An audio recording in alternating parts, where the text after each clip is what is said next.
In this episode, we're going to be talking about my adventures in having goats on the farm, so stay tuned.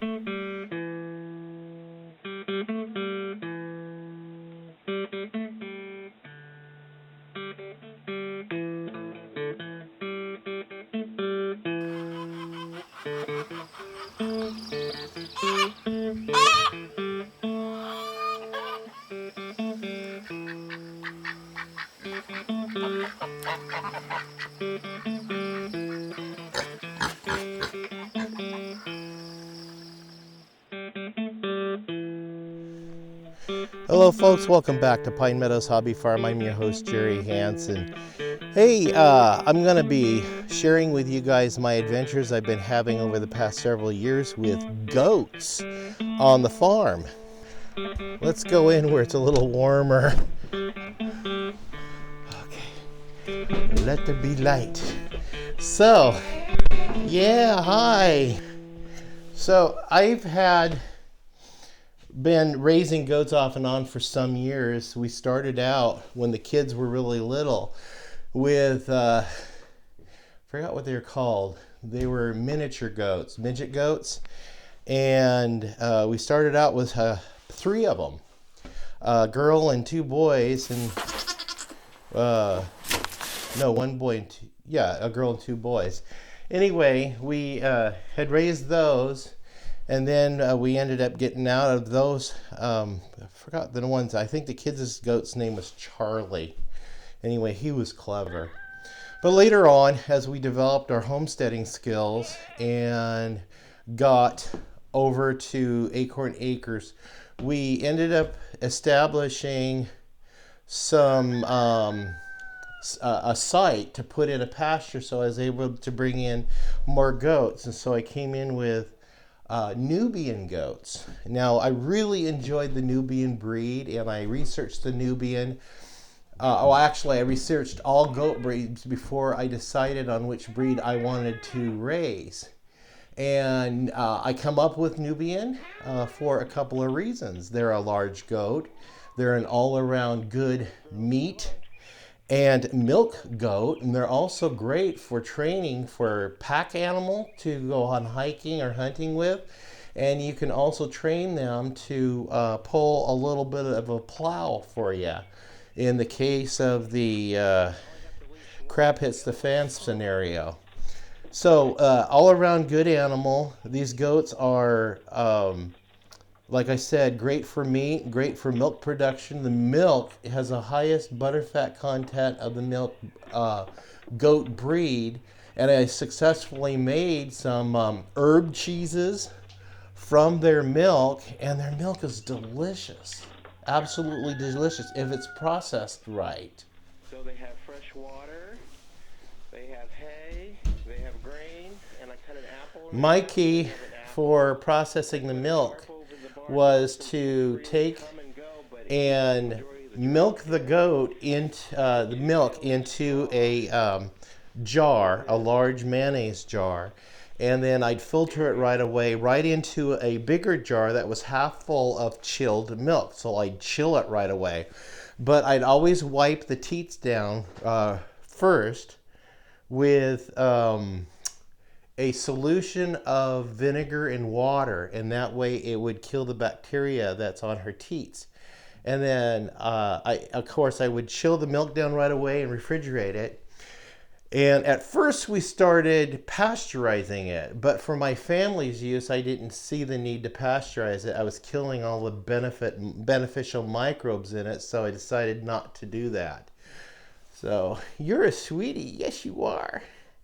This one is when she comes in season, we're taking her over and getting her bread.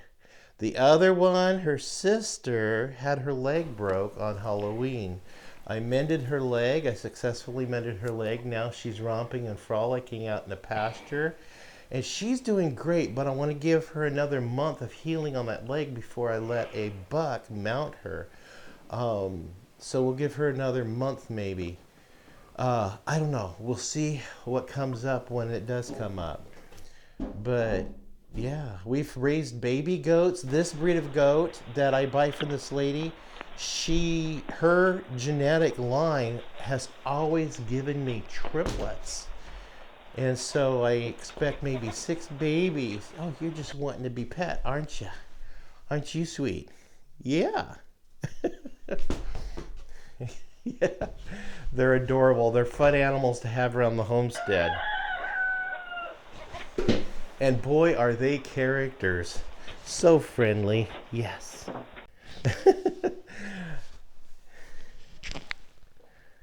Anyway, that's the goats. That's my adventures in goat keeping. Now, my future plans for the barn here in the next couple of months is to build a stanchion for these ladies so I can teach them stanchion manners, so I can get them up there so I can milk them and work on their hooves. I got a whole hoof care kit to trim their hooves, as well as giving them their medications, but mainly milking. And I also plan on building a milking machine. So stay tuned for that episode. I'll be ordering the components here shortly and then assembling it. And then I'll show you guys how to build your own.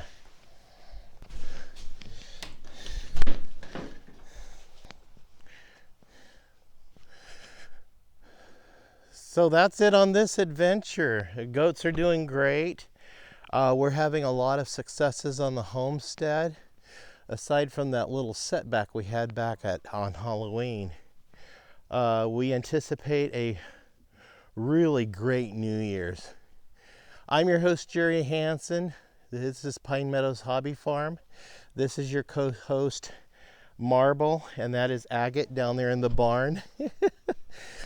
Please stay tuned to more videos. You could do that by subscribing, giving me a thumbs up, leaving a comment, helps us out, and also clues me in on what you guys like to see on the homestead and how I'm doing here. Also, click that bell icon. That alerts you to new videos as I upload them. And sharing my videos on your social media platforms really helps out the channel greatly. Hey, check out some products down below I have selling. And I may be selling some of this art, listing this art for sale. Yeah, stay tuned for that. We'll see you guys in the next adventure. Bye-bye. Hi, sweetie.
All right, girls, come on. Come on.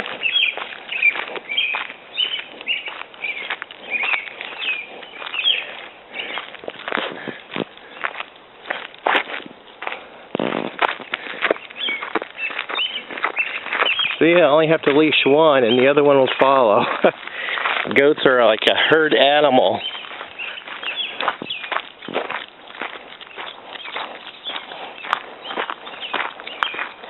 And there's the lower pasture where I'm taking them.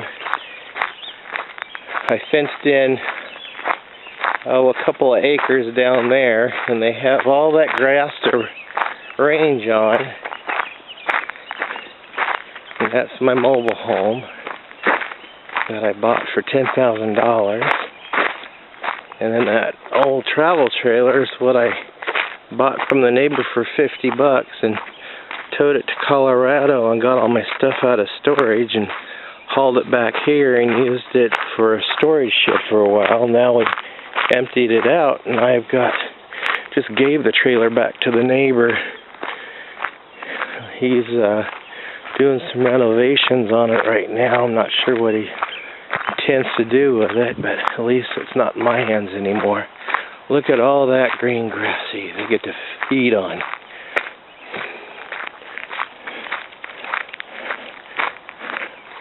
Come on. Let's go this way. Show you all the garden. Full of weeds and vegetables. Vegetables are coming in. There's the lake down there. It's it's on the ranch. That's the ranch. Goes clear down there, way beyond that tree line. There's the ducks over there. Show you my garden gate.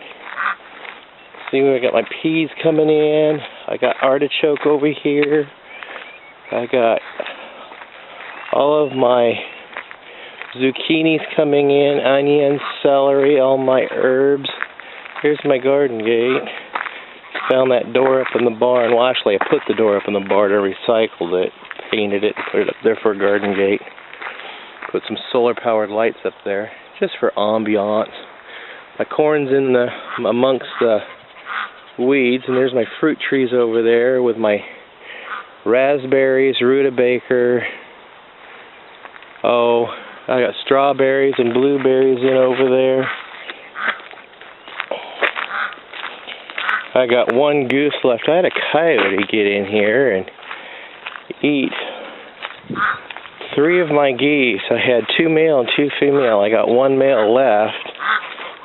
And it's too late in the season to order more babies, so I gotta wait till next year. I'll order more geese.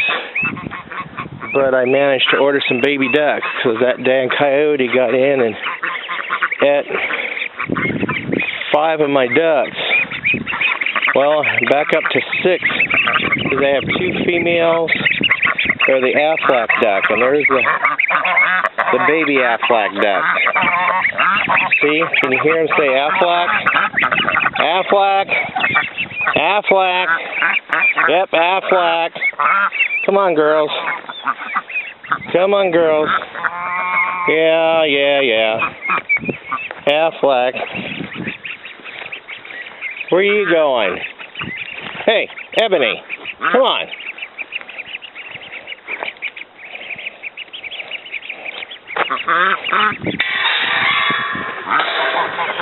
Close my gate.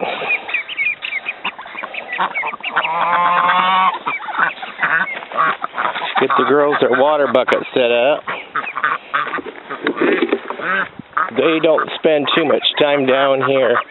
I have no place for them to sleep, and so they gotta hang out down here. I'll put this in here and give them some water. I got the ducks locked in here so the coyotes can't get to them anymore. Oh, I got duck eggs in there. Look at those. Duck eggs are good eating. It's nothing like chicken eggs. They don't have that sulfuric aftertaste.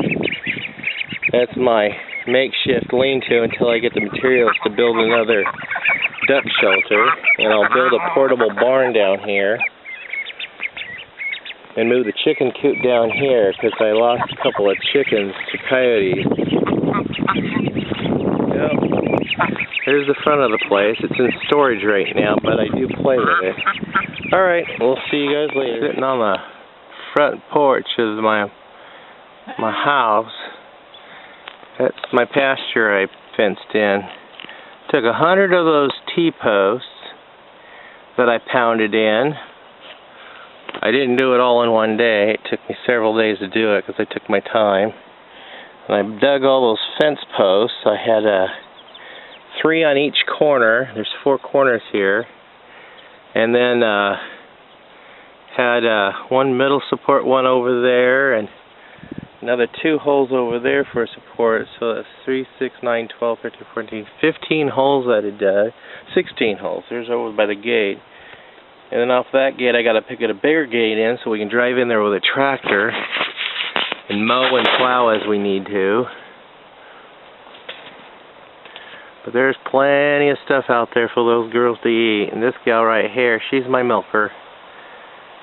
She hasn't... I let her dry up, give her a break this year so she doesn't have to milk. And I'm going to breed her when she comes into season later this year. And that's Ebony. She's never been bred. I'm considering breeding her this year too. Their babies sell really fast on Craigslist. I posted 3. She'd give me 3 babies the 3 times I've bred her. She gave me, first one she gave me a girl and 2 boys. Second time she gave me I think it was 3 boys. And the third time she gave me 3 boys. So I only got 1 girl out of her. But anyway, the first, she threw 3. I sold them on Craigslist within an hour.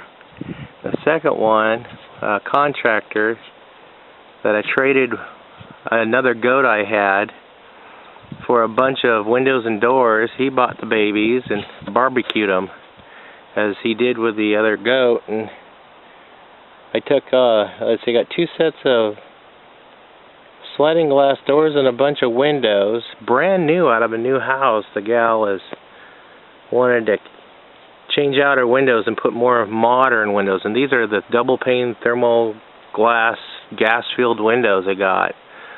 I intend to build a big greenhouse, approximately 8 foot by 14 foot, that's big to me, and set it up in the garden, and for winter heat it with one of those, I'm going to build me a pop can heater. You got to look up on YouTube for pop can heater. Kind of an interesting device there. And attach a solar panel and a little circulating fan and a battery, and heat the greenhouse and back it up with a propane heater on a thermostat.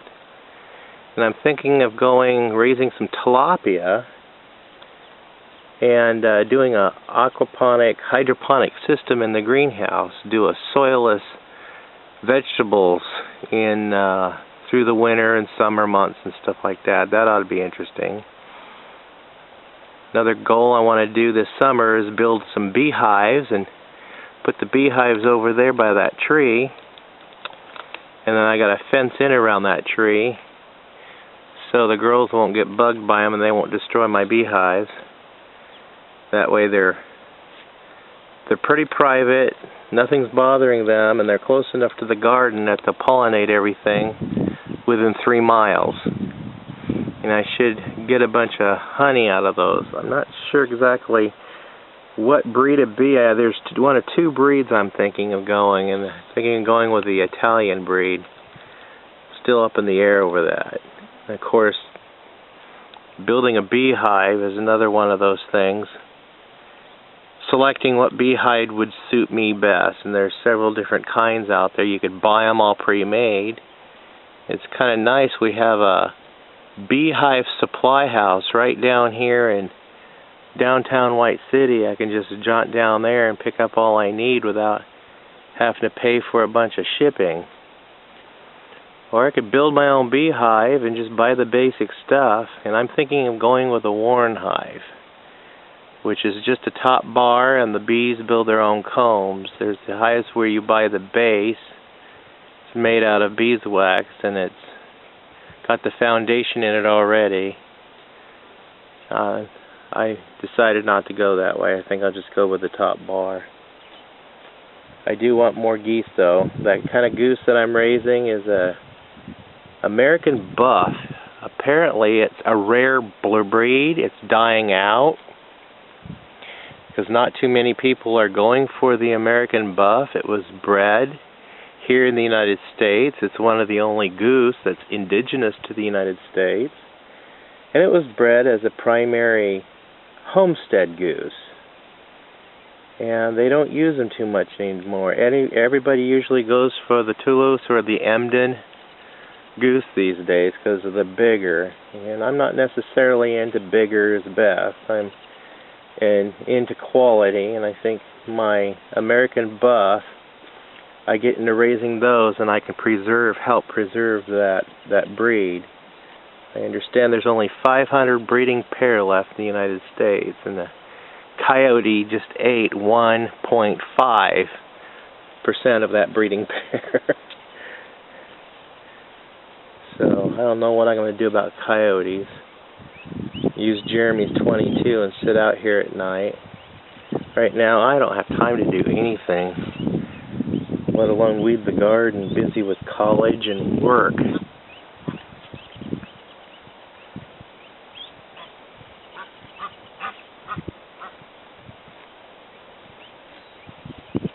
Well, there's my ladies. I think they seem content while I'm sitting here. As soon as I walk away, they'll start weighing. Alright, bye-bye. Here's the goats in the barn in the winter. I added extra straw. I just poured some hot water in the frozen bucket. So they have fresh water, they have hay, they have grain, and I cut an apple in half and they have an apple. I put a tarp over the barn door so they can freely come and go, but it keeps the majority of the draft in. I put 2 bales of straw in this area right here. This is 12 feet by 8 feet. Stall, yeah, suitable enough for 2 small goats.